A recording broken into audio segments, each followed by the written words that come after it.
আপনার ব্রেইনকে ভালো রাখতে আপনি যে কাজগুলো করতে পারেন।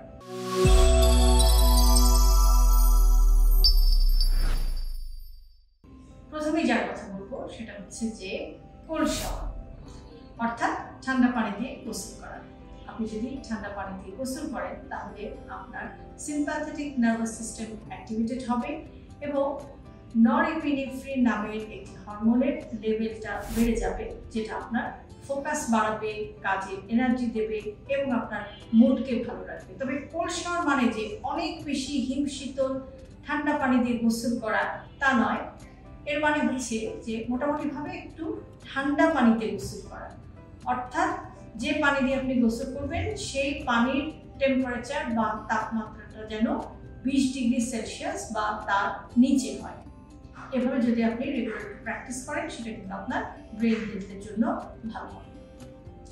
এরপরে বলবো ডিপ ব্রিদিং, অর্থাৎ আপনি যদি দিনের মধ্যে কয়েকবার একটু ডিপ ব্রিদিং এক্সারসাইজ প্র্যাকটিস করেন, তার মানে হচ্ছে যে একটু টেনে লম্বা করে আপনি নাক দিয়ে শ্বাস নেবেন, কিছু সময় শ্বাসটা ধরে রেখে আস্তে আস্তে মুখ দিয়ে সেই শ্বাসটা ছেড়ে দেবেন। এই ডিপ ব্রিদিং এক্সারসাইজটা যদি আপনি দিনের মধ্যে কয়েকবার করেন তাহলে সেটা আপনার ব্রেইনে অ্যামিগডালা নামের একটি জায়গা রয়েছে, সেই জায়গাটিকে এটা কুল রাখে বা কাম রাখে বা একটু শান্ত রাখে এবং সেটা স্ট্রেস কমাতে আপনাকে সাহায্য করে। ঘুমকে প্রায়োরিটি দিন, অর্থাৎ আপনার রাতের ঘুমটা যদি 7 থেকে 8 ঘন্টা হয় সেটা আপনার হাইপোথ্যালামাসকে সাপোর্ট করে, যেটা আপনার হরমোনকে ব্যালেন্সে রাখে, অ্যাপেটাইট ভালো রাখে এবং এটা আপনার ব্রেন হেলথের জন্য ভালো। নিয়মিত ব্যায়াম করুন বা এক্সারসাইজ করুন। যদি আপনি এক্সারসাইজ করেন তাহলে আপনার হিপোক্যাম্পাস অ্যাক্টিভেটেড হয়, যেটা কিন্তু আপনার কাজের ফোকাস বাড়ায়, লার্নিং পাওয়ার বা নতুন কিছু শেখার ক্ষমতাটাও বাড়ায় এবং যেটা আপনার ব্রেইনকে ভালো রাখে। আর সবশেষে যেটা বলবো সেটা হচ্ছে যে ব্রেইন হেলদি খাবার খাওয়া। এই ব্রেইন হেলদি খাবার বা ব্রেইন হেলদি ফুড খাওয়ার মধ্যে রয়েছে যে আপনি বিভিন্ন ধরনের বাদাম খেতে পারেন, বিশেষ করে ওয়ালনাট বা আখরোট, এটা কিন্তু ব্রেইনের জন্য খুবই ভালো। আপনি যদি মাঝে মাঝে কিছু ওয়ালনাট খেতে পারেন সেটাও কিন্তু আপনার ব্রেইনকে ভালো রাখবে। এছাড়াও আপনার খাবারে আপনি ডিমকে রাখতে পারেন, ডিমের মধ্যে কোলিন থাকে যেটা আপনার ব্রেনের জন্য ভালো।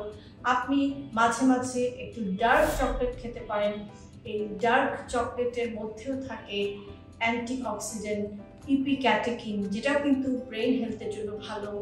এবং আপনি নিয়মিত গ্রিন টি পান করতে পারেন, গ্রিন টির মধ্যেও থাকে এল-থিওনিন এবং ইজিসিজি নামের অ্যান্টিঅক্সিডেন্ট, যেটা কিন্তু আপনার ব্রেনকে সাপোর্ট করে এবং আপনার ব্রেনকে ভালো রাখে। আর একটি কথা মনে রাখবেন যে এই ব্রেন হেলদি ফুডগুলো কিন্তু শুধু যে আপনার ব্রেন বা মস্তিষ্ককে ভালো রাখে তা নয়, এটা আপনার পরিপাকতন্ত্রকেও কিন্তু ভালো রাখে। ব্রেন এবং পরিপাকতন্ত্রের মধ্যে একটি নিবিড় যোগাযোগ আছে।